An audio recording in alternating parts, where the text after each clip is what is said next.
గతంలో నరసరావుపేట రోడ్డులో party senior నాయకుడి కుమారుడు తన భాగస్వామితో విల్లా నిర్మాణానికి పూనుకుంటే తనకు కప్పం కట్టలేదన్న సాకుతో నిలుపుదల చేశారు. షాపింగ్ మాల్స్ కట్టాలంటే 20 లక్షల రూపాయలు, అపార్ట్మెంట్ కట్టాలంటే ఫ్లాట్కు 20,000 రూపాయలు వసూలు చేశారు. వైసీపీ వారికి మాత్రం ఫ్లాట్కు 10,000 రూపాయలు రాయితీ ఇవ్వడం కోసమెరుపు. రియల్టర్లు అనధికార వెంచర్లు వేస్తే ఎకరాకు 10 లక్షల రూపాయల వరకు వసూలు చేశారు.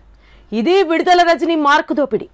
2024 ఎన్నికలు వచ్చేసరికి రజనీ చిలకలూరుపేటలో ఏమాత్రం గెలవరని వైసీపీ అంతర్గత సర్వే నిర్ధారించడంతో అక్కడి నుంచి షిఫ్ట్ చేశారు. ప్రస్తుతం గుంటూరు పశ్చిమ వైసీపీ అభ్యర్థిగా విడుదల రజనీ పోటీ చేస్తున్నారు. మరి అభివృద్ధి చేయని విడుదల రజనీని గుంటూరు పశ్చిమను ఏ విధంగా అభివృద్ధి చేస్తారో తెలియదు. మరి గుంటూరు పశ్చిమ ప్రజలు రజనీని ఏమాత్రం ఆదరిస్తారనేది 2024 ఎన్నికల ఫలితాల తర్వాత తేలనుంది.